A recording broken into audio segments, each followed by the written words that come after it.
Bonjour, chers amis internautes, et bienvenue pour notre émission Droit et Société.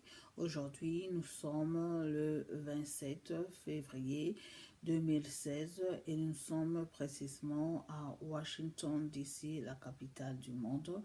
Je commence cette émission par saluer les compatriotes de la diaspora ainsi que ceux qui sont en République démocratique du Congo. Je vais aussi saluer les femmes congolaises qui se retrouvent partout dans l'étendue de la République démocratique du Congo, celles qui sont dans l'amertume, dans la désolation, dans la douleur, des pertes des enfants, des maris et qui se retrouvent dans les chemins en déplacement pour des camps des réfugiés, celles qui sont dépourvues de tous leurs biens, de tous leurs droits fonciers, celles qui sont dans l'attente que la justice soit faite à cause de la violence sexuelle faite à leur égard. Je suis de votre côté et je vous participe, je compatis à vos douleurs, à vos peines et je vous apporte une parole de réconfort. On sait que il y a toujours une fin à toute chose. Le problème dans lequel vous retrouvez aura bien une fin un jour. C'est à nous de pouvoir lutter et pouvoir obtenir la justice et aussi la liberté.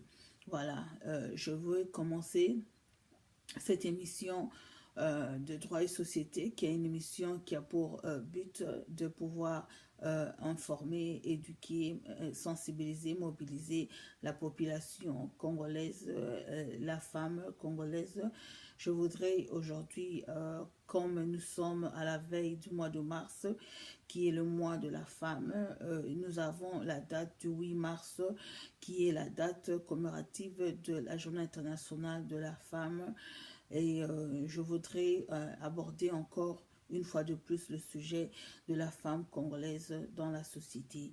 Alors, comme nous avons déjà plus tôt donné des statistiques, des chiffres qui démontrent que la femme congolaise, jusqu'aujourd'hui, elle se retrouve encore au bas de l'échelle parce que le taux de mortalité est élevé, le taux d'analphabétisation est élevé, quand bien même la femme congolaise représente plus de la moitié de la population congolaise, la femme est encore aujourd'hui sous la discrimination à son égard. Aussi, la femme est la première victime de la crise socio-économique et politique de notre pays. Comme nous le savons, le Congo est considéré comme la capitale mondiale du viol. Les femmes sont victimes des violences sexuelles faites à leur égard. Et jour pour jour, la situation continue à persister davantage. Le mouvement va de l'est vers l'ouest et les femmes sont dans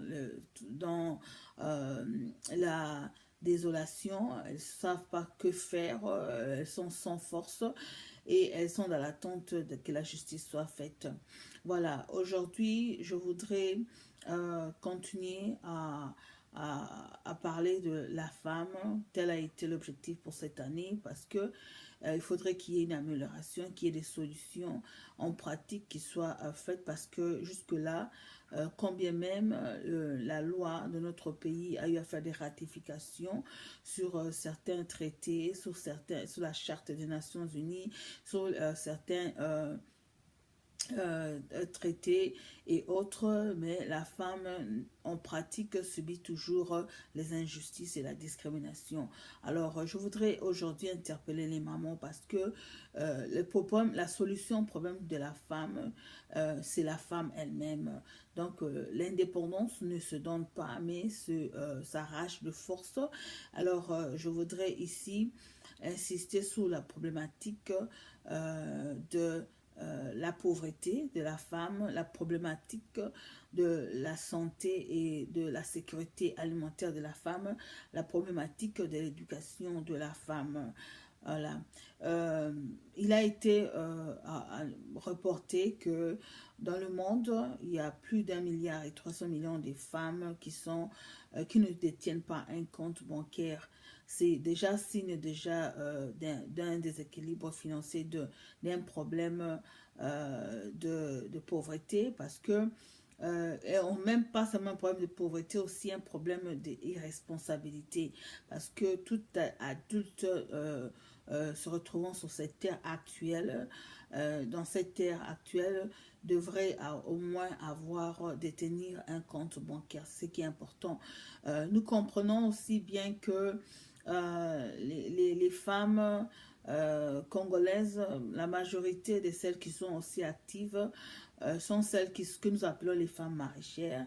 Et ces femmes qui sont dans je pense, l'économie informelle, celles qui se réveillent le matin et vont dans des grands centres commerciaux, dans les marchés, le grand marché de la place, et vendent sur la table, ou celles qui sont devant la maison en train de vendre, que ce soit du pain, que ce soit de l'huile, que ce soit des vêtements ou autre chose.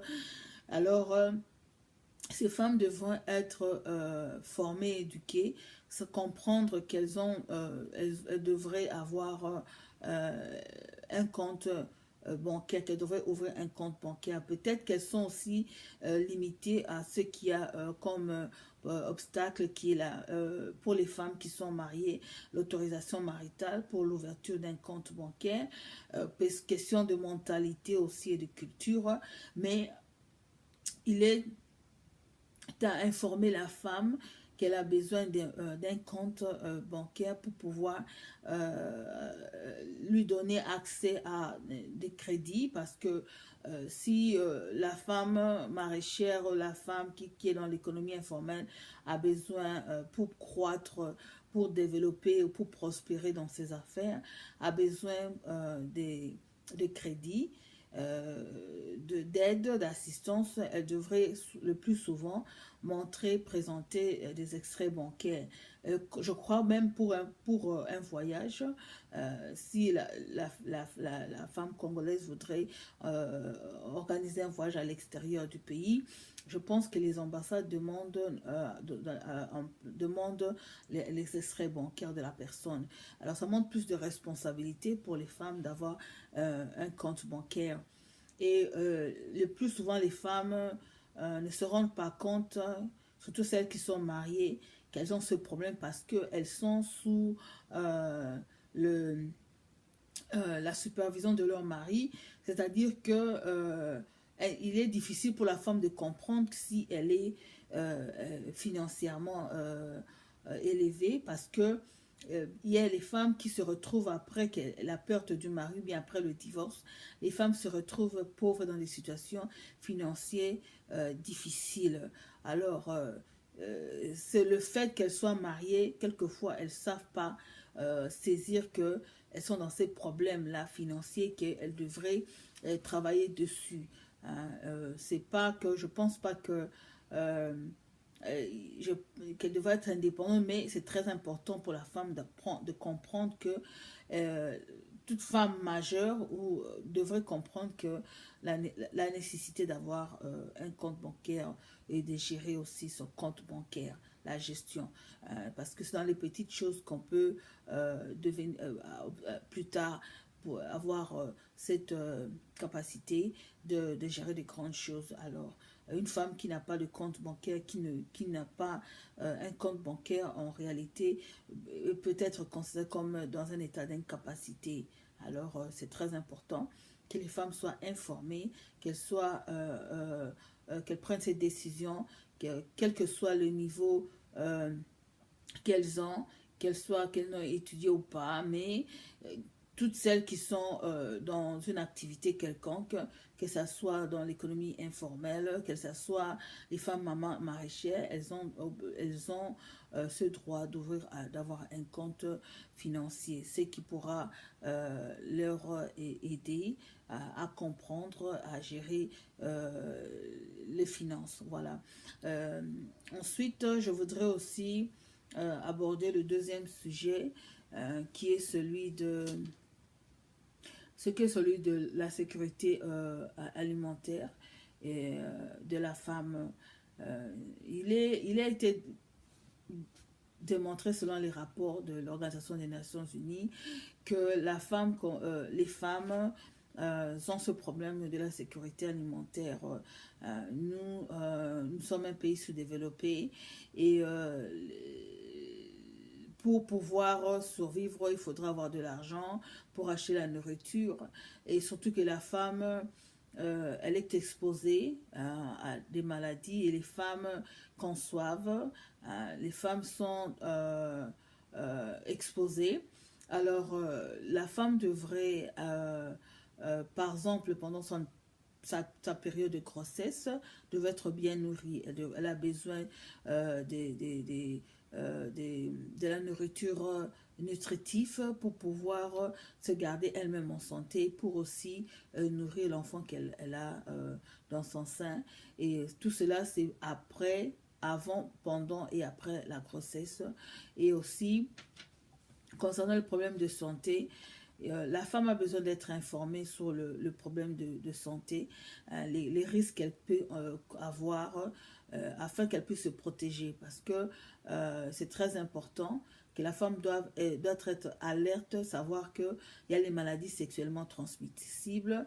Elle doit savoir si elle a un mari qui est stable, un mari qui n'est pas coureur de jupons qui peut lui amener la maladie, savoir qu'il faut aussi se protéger pour les rapports sexuels.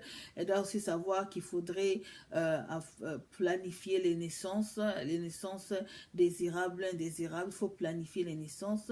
Donc, elle devra aussi être informée là-dessus. La femme devra aussi, parce que souvent certaines femmes développent le problème d'hypertension, de diabète pendant la grossesse, et la femme devrait bien connaître son état de santé et aussi de suivre les traitements appropriés. Une femme qui est diabétique devra suivre ses traitements et suivre les conseils des médecins. Aussi, la femme qui a les problèmes d'hypertension. Le plus souvent, il y a des femmes qui sont dans des cas de maladies, par exemple les anémies ou d'hypertension, à qui les médecins conseillent de ne pas continuer à concevoir, à faire des enfants.